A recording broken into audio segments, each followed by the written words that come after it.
సకల ఆశీర్వాదములకు క్షేమాభివృద్ధికి కారణమైన మన ప్రభువును రక్షకుడు యేసుక్రీస్తు వారి యొక్క నామంలో మీకు శుభములు వందనాలు తెలియచేస్తూ ఉన్నా. ఎలా ఉన్నారు? మీరు బాగుండాలని ప్రతిరోజు మీ కొరకై మేము ప్రార్థన చేస్తూ ఉన్నాం. ఆయా సందర్భాల్లో మీరు అందిస్తున్నటువంటి మీ ప్రార్థన మనవులు, మీ యొక్క అవసరతల కొరకు ప్రార్థనా సహాయ కేంద్రాల్లో మీ కొరకు ప్రార్థన చేస్తున్నామని కూడా తెలియచేయడానికి సంతోషిస్తూ ఉన్నాం.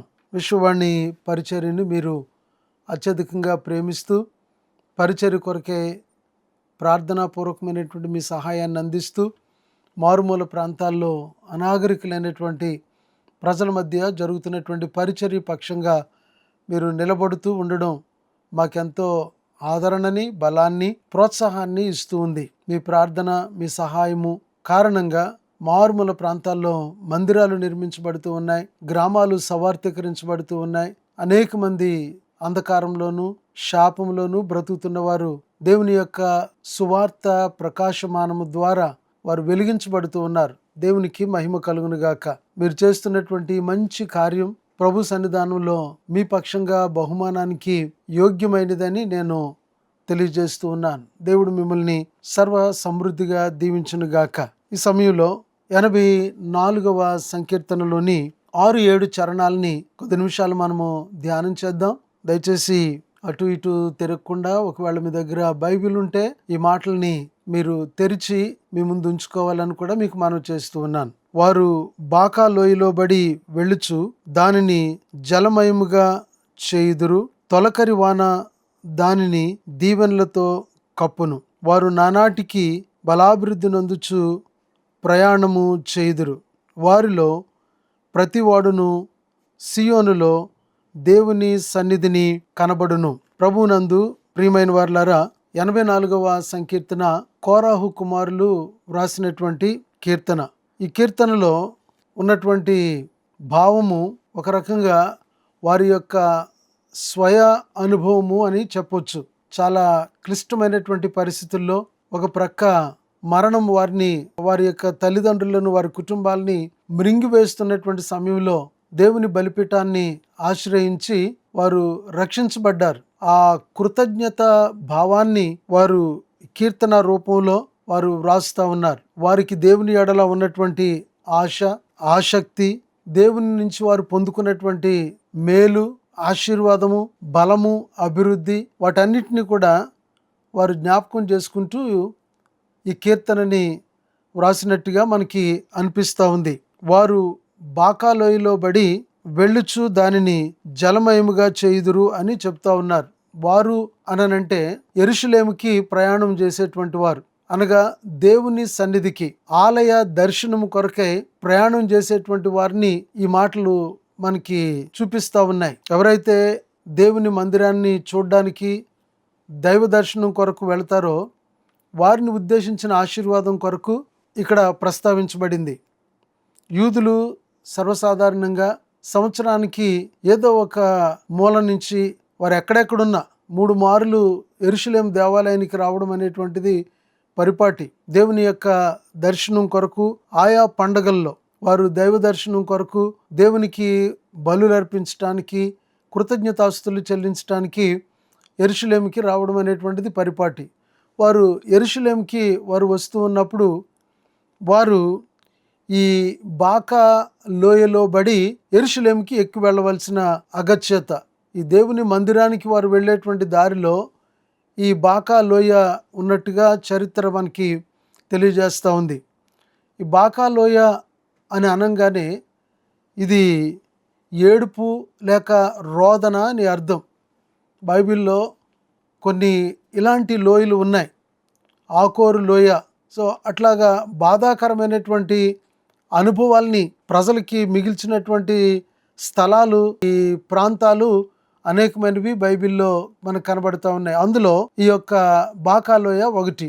ఈ లోయలో ఒకలాంటి ద్రవాన్ని స్రవించేటువంటి చెట్లు ఈ లోయలో ఉండేవి. ఆ చెట్ల నుంచి కారేటువంటి ఆ ద్రవము కన్నీటి బిందువును పోలి ఉండడం అనేటువంటిది విశేషం. ఈ యొక్క ప్రాంతాన్ని, లేకపోతే ఈ లోయని బాకా లోయ అని అన్నారు. అంటే కన్నీటి లోయ లేక ఏడుపు. అంత మాత్రమే కాదు, ఈ లోయ చాలా డ్రై ల్యాండ్, చాలా వర్షము లేదనంటే నీటి చేత నింపబడేటువంటి పరిస్థితులు ఈ లోయలో ఉండవు. వాస్తవంగా ఇది లోయే అయినా కానీ ఇది ఏ విధమైనటువంటి ఫలసాయాన్ని కానీ సంపదను కానీ ఇచ్చేటువంటి పరిస్థితులు ఈ ప్రాంతానికి లేవు. సో ఈ ప్రాంతము గుండా యెరూషలేముకి వెళ్ళవలసిన వారు ప్రయాణం చేయాలి. అనేక రకాలైనటువంటి ఇబ్బందులకి గురవుతూ, దాహం, ఆకలి, రకరకాలైనటువంటి భయాలు, ఇలాంటి పరిస్థితుల్లో వారు యెరూషలేముకి ఎక్కి వెళ్ళేవారు.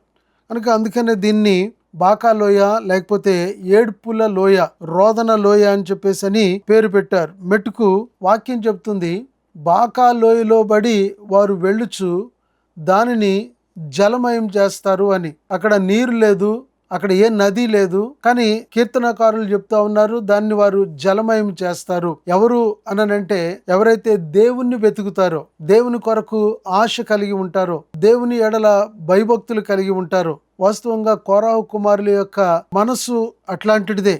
2వ చరణంలో ఆ మాటలు వారు తెలియజేస్తారు. యెహోవా మందిర ఆవరణములను చూడవలెనని నా ప్రాణము ఎంతో ఆశపడుచున్నది, ఈవెన్ అది సొమ్మసిల్లుచున్నది. జీవము గల దేవుని దర్శించుటకు నా హృదయము నా శరీరమును ఆనందముతో కేకలు వేయుచున్నవి అని కీర్తనకారులు వారి యొక్క అనుభవాన్ని తెలియజేస్తారు. దేవుణ్ణి వెతికేటువంటి వారు కష్టాలున్నా, వారికి బాధలున్నా, వారికి ఏ విధమైనటువంటి శ్రమలున్నా, దేవుణ్ణి వెతకడంలో వారికి ఉన్నటువంటి ఆసక్తి, వారు ప్రయాణం చేస్తున్నటువంటి ఈ శ్రమ లోయలో లేక ఈ శ్రమ దినాల్లో, ఈ కష్ట దినాల్లో వాటిని వారికి జలమయముగా మార్చేటువంటి అనుభవంలోనికి నడిపిస్తాయి. అనగా వారిని ఆశీర్వాదకరమైనటువంటి స్థితిలోనికి వారిని నడిపిస్తాయి అనేటువంటిది సత్యం. ఈ ప్రత్యేక సమయంలో ఒకవేళ ఎవరైనా శ్రమల గుండా వారు వెళుతూ ఉంటే, వాస్తవంగా లోయ అని అనగానే ఇది సస్యశ్యామలంగా ఉండాలి, సారవంతమైనటువంటి భూమిగా ఉండాలి. కానీ అది లోయ కానీ సారవంతమైనటువంటి భూమి కాదు. అక్కడ ఏ సస్యశ్యామలత లేదు. చాలామంది జీవితాల్లో మనకి చాలా ఉండొచ్చు, ప్రాపంచికమైనటువంటి ఆస్తి, అంతస్తులు, ఘనత లేక కీర్తి, మంచి పేరు లాంటివి చాలా మనకు ఉండొచ్చు. కానీ వాస్తవంగా నిజమైనటువంటి ఆశీర్వాదం అనగా దైవ సంబంధమైనటువంటి వాతావరణం బహుశా మనలో లేకపోవచ్చు చాలాసార్లు. అలాంటి వారు దేవుని కొరకే వారికి ఉన్నటువంటి ఆశ వారిని ఎప్పుడూ నిరుత్సాహపరచదు, లేక వారి యొక్క ప్రయత్నము, వారి యొక్క ప్రయాస వృధాగా పోదు అనేటువంటిది ఈ మాటలు తెలియజేస్తూ ఉన్నాయి. అలాంటి వారిని బలపరచడానికే, అలాంటి వారిని ధైర్యపరచడానికే ఈ మాటలు ఇక్కడ వ్రాయబడ్డ ఉన్నాయి. పరిశుద్ధాత్మ దేవుడు ఈ మాటలను ఇక్కడ వ్రాయించి ఉంచాడని నేను జ్ఞాపకం చేస్తూ ఉన్నాను. సో జలమయముగా అనగా నిస్సారమైనటువంటి దాన్ని సారవంతంగా మార్చడం, ఏ విధమైనటువంటి ఫలసాయము లేనటువంటి వాటిని ఫలాభివృద్ధిని కలిగించేదిగా మార్చడం, ఇది కేవలము దేవునికి మాత్రమే సాధ్యమని నేను జ్ఞాపకం చేస్తూ ఉన్నాను. ప్రభు కొరకు, ప్రభు యొక్క పని కొరకు భక్తి శ్రద్ధలతో కూడినటువంటి ఆ జీవితం కొరకు ఎవరు ప్రయాసపడతారో వారి యొక్క జీవితాల్లో శ్రమలు, కష్టాలు, బాధలు వారికి దీవెనగా మార్చబడతాయి. దేవుడు వాటిని వారికి దీవెనకరంగా మారుస్తాడు. అపోస్తుల కార్యాల గ్రంథంలో 16వ అధ్యాయంలో 21 నుంచి 32 వచనాల వరకు ఉన్నటువంటి భాగంలో ఒక చరిత్ర. ఇక్కడ పౌలు, శీలలు వారు చెరసాల్లో బంధించబడినప్పుడు చాలా భయంకరంగా వారు హింసించబడుతూ బెత్తాల చేత కొట్టబడి బాధను అనుభవిస్తూ ఉంటే, ఆ శ్రమ లోయలో, ఆ ఆకోరు లోయ అనుభవం కలిగినటువంటి ఆ పరిస్థితుల్లో దేవుని కొరకైనటువంటి ఆసక్తి వారిని భక్షించడం ద్వారా వారు పాటలు పాడి దేవుణ్ణి మహింపరుస్తూ ఉన్నారు. ప్రియులరా, కలిగినటువంటి కారణాన్ని బట్టి దేవుడు ఒక అద్భుతమైనటువంటి కార్యాన్ని ఆ భాగంలో వారి పక్షంగా జరిగించాడు. ఆయన వారి యొక్క జీవితంలో వారికి వేయబడినటువంటి సంఖ్యలు ఊడిపోయినాయి, వారికి వేయబడినటువంటి బంధకాలు ఊడిపోయినాయి, బండలు ఊడిపోయినాయి, చెరసాల తలుపులు తెరవబడ్డాయి. ఇది వాస్తవంగా ఎవరూ చేయలేనటువంటి కార్యం, ఎవరి వలన జరగనటువంటి కార్యం. అలాంటి గొప్ప కార్యాన్ని దేవుడు జరిగించాడు. తద్వారా ఆ జైలు అధికారి తన ఇంటి వారందరితో పాటుగా రక్షణ పొంది ప్రభునందు ఆనందించాడంట. అది ఆకోరు లోయ అనుభవమే, కానీ దేవుడు దాన్ని ఆనందపు లోయగా దేవుడు దాన్ని మార్చినట్లుగా చరిత్ర చెప్తుంది. మన యొక్క జీవితాల్లో కూడా శ్రమ, దుఃఖము, బాధ ప్రభు కొరకు, ప్రభువును చూడాలని, సో దేవుడు వాటిని సంతోషంగా మారుస్తాడంటండి. కొన్నిసార్లు దేవుణ్ణి మహింపరచడం కొరకు, దేవుని కార్యాలు జరిగించడం కొరకు దేవునికి ఇవ్వడం మనకి కష్టంగా అనిపించవచ్చు, దేవునికి ఇవ్వడానికి మనకి ఇబ్బందిగా అనిపించవచ్చు, లేక దేవునికి ఇచ్చేటువంటి పరిస్థితులు మనకు లేకపోవచ్చు. ఒక సేవకుడిని పంపించడానికి, లేక ఒక చోట మందిరం కట్టించడానికి, లేక ఒక దేవుని కార్యానికి చేయి చాచడానికి మనకి కష్టం అనిపించవచ్చు. అయినా సరే మనకి కష్టము అని అనిపించవచ్చు, కాదు అని అనిపించవచ్చు. అయినా ఒకవేళ దేవుని మీద మనకున్నటువంటి ఆసక్తి, దైవ కార్యాలు కొరకై మనకున్నటువంటి ఆ తీవ్రత ఒకవేళ మనల్ని ఆ కార్యం చేయడానికి బలవంతం చేస్తే, దేవుడు ఆ పరిస్థితిని మార్చి దాన్ని ఒక ఆశీర్వాదకరమైనటువంటిదిగా, దీవెనల చేత కప్పబడేదిగా దాన్ని ఆయన ఆశీర్వదించేవాడుగా ఉన్నాడని నేను మీకు మనవి చేస్తూ ఉన్నాను నేను. సో తర్వాత వాక్యం చెప్తుంది 7వ వచనంలో, వారు నానాటికి బలాభివృద్ధి నందుచు ప్రయాణము చేయుదురు, వారిలో ప్రతివాడును సియోనులో దేవుని సన్నిధిని కనబడును. దేవుని నామానికి స్తోత్రం కలుగును గాక. వారు నానాటికి బలాభివృద్ధి నందుచు ప్రయాణము చేస్తారు. వారు ఆగిపోయేవారు కాదు. వారు ఆకోరు అనుభవంలో ఆగిపోయేవారు కాదు, శ్రమల అనుభవంలో వారు ఆగిపోయేవారు కాదు, బాకా అనుభవంలో వారు ఆగిపోయేటువంటి వారు కాదు. వారి ఏడ్పులు, వారి యొక్క రోదన, వారి యొక్క కష్టం వారిని ఆపేదిగా లేదు అని నేను జ్ఞాపకం చేస్తూ ఉన్నాను. సో వారు సాగిపోయేవారుగా ఉన్నారని నేను మీకు మనవి చేస్తూ ఉన్నాను. దేవుని చేత దీవించబడిన వారు, ఆయన ఆశీర్వాదపు జల్లుల చేత కప్పబడినటువంటి వారు, వారు ఆగిపోక సాగిపోతారు.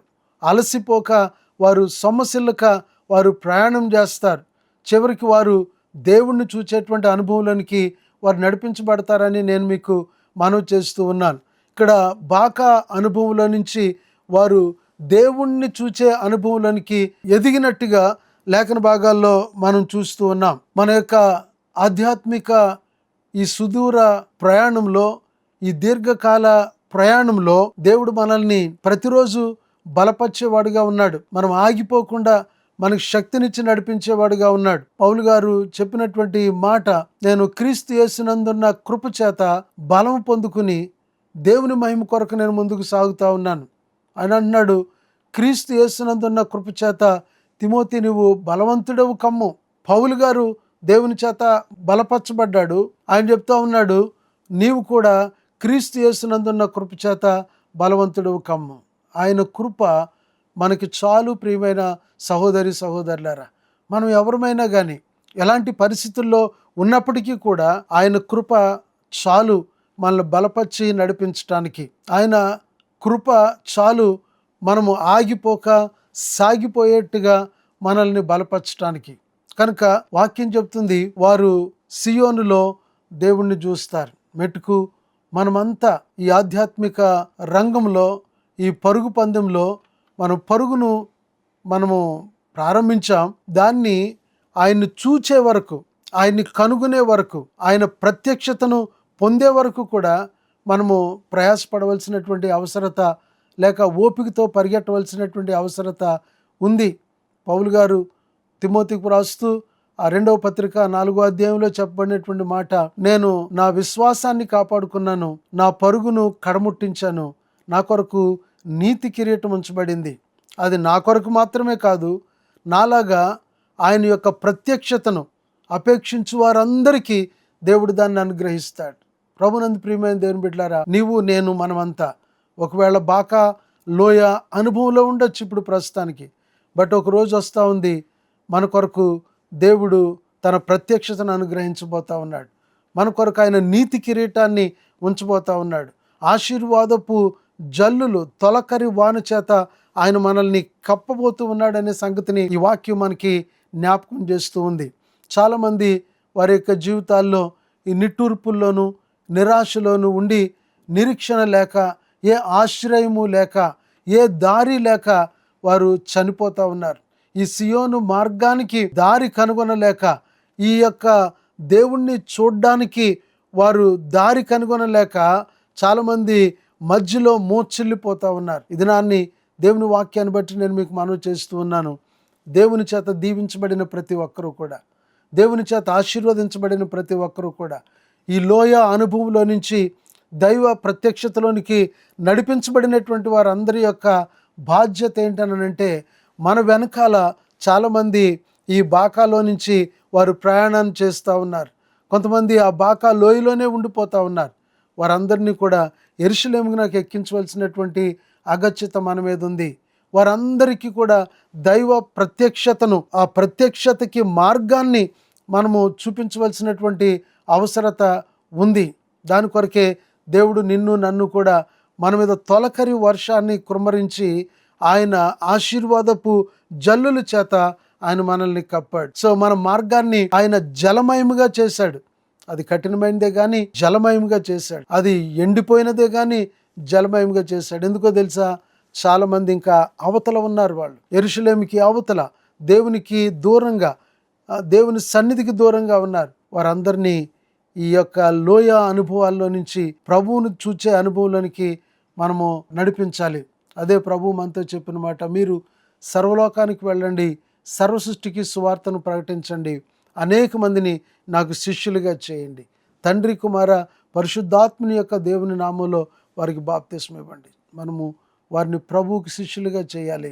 ఈ ప్రత్యేక సమయంలో ఒక చిన్న తీర్మానం చేసుకుందామా? చాలామంది రోదంలో ఉన్నవారు, నిట్టూర్పుల్లో ఉన్నవారు, మరణానికై జోగుతున్నవారు మన ముందున్నారు. వారిని ఈ ఆశీర్వాదపు జల్లుల్లోనికి, ఈ జలమైపు మడుగుల్లోనికి వారిని నడిపిద్దామా? ఒకవేళ దేవుడు నిన్ను బలపరిస్తే ఒక చిన్న తీర్మానం చేసుకోండి. కొంతమందినైనా, ఒక్కరినైనా అగ్నిలో నుంచి లాగినట్టుగా లాగడానికి ప్రభువా నన్ను బలపరచమని ప్రభువుని అడగండి. దేవుని కొరకు మీ చేతులు చాపండి. దేవుడు మీ చేతులను బలపరుస్తాడు. వారు నానాటికి బలాభివృద్ధి నొందుతారని వాక్యంలో చెప్పినట్టుగానే దేవుని కార్యాలు చేస్తే దేవుడు మనల్ని బలపరుస్తాడు, మన చేతులను బలపరుస్తాడు. ఒక సేవకుడిని పంపిద్దాం, సువార్తను ప్రకటింప చేద్దాం, మన కుటుంబాల పక్షంగా, మన వ్యక్తిగతంగాను. అట్టి కృప పరిశుద్ధాత్మ దేవుడు మీకు అనుగ్రహించును గాక. చిన్న ప్రార్థన చేద్దాం. ప్రేమ కలిగిన మా తండ్రి, మా దేవ, నీకు వందనాలు స్తోత్రాలు చెల్లించుకుంటూ ఉన్నాము. నాయన బాకా లోయ అనుభవంలో నుంచి మమ్మల్ని దేవాలయపు ప్రత్యక్షత అనుభవంలోనికి, దేవుణ్ణి చూచే అనుభవంలోనికి మీరు నడిపించారు ప్రభువా, మీకు స్తోత్రాలు. అయితే ఇంకా చాలామంది నాయన బాకా అనుభవాన్నే వారు కలిగి ఉన్నారు ప్రభు. ఆ పరిస్థితుల్లో నుంచి బయటికి రాలేకపోతున్నటువంటి పరిస్థితుల్లో ఉన్నారు. వారి పాపం చేత నాయన వారు మొత్తబడి రోధిస్తూ ఉన్నారు, ఏడుస్తూ ఉన్నారు, అంగలారుస్తూ ఉన్నారు ప్రభువా. వేదన శ్రమ చేత ఇటు అటు కొట్టబడుతున్నారు నాయన. ప్రభు, మమ్మల్ని మీరు బలపరచండి, మా చేతులు బలపరచండి. వారిని నిన్ను చూచే అనుభవంలోనికి నడిపించడానికి మాకు సహాయం చేయమని ప్రార్థన చేస్తూ ఉన్నా. ఇదిగో ప్రభు, ఈ మాటలు వింటున్న ప్రతి ఒక్కరిలోనూ మీ మాటలు వారి హృదయాల్లో స్పందించినట్లుగా, పనిచేయనట్లుగా సహాయం చేయండి ఆయన. వందనాలు స్తోత్రాలు. విన్న ప్రతి ఒక్కరిని మీరు ఆశీర్వదించండి. ఒకవేళ మా ప్రియులు ఎవరైనా ఇలాంటి బాకా అనుభవంలో ఉంటే వారి కొరకు సేవకునిగా ప్రార్థన చేస్తూ ఉన్నాను తండ్రి. వారి రోదనలో నుంచి, శ్రమ దుఃఖము వేదనలో నుంచి వారిని బయటికి నడిపించండి ప్రభువా. నాయన విశాలతలోనికి నడిపించండి ప్రభువా. నాయన వారిని క్షేమకరమైనటువంటి పరిస్థితుల్లోనికి నడిపించండి ప్రభు. తొలకరి వాన చేత వారిని నాయన దర్శించండి తండ్రి. మీకు వందనాలు స్తోత్రాలు. ఈ మాటలను మా కొరకు దీవించండి. యేసు నామములో ప్రార్థన చేస్తూ స్తుతించి వేడుకుంటున్నాను మా పరమ తండ్రి, ఆమేన్. తండ్రి, కుమార పరిశుద్ధాత్మని యొక్క త్రియేక దేవుని దీవెన, ఆయన కృపా కాపుదల ఇప్పుడు ఎల్లప్పుడూ సర్వదా సదాకాలము ఈ మాటలు వింటున్న ప్రతి ఒక్కరికి శ్రమలోను, బాధలోను, దుఃఖంలో నుండి విడుదల కొరకు ఎదురు చూస్తున్నటువంటి వారందరికీ క్షేమాన్నిచ్చి వారిని విడిపించును గాక. ఆమేన్.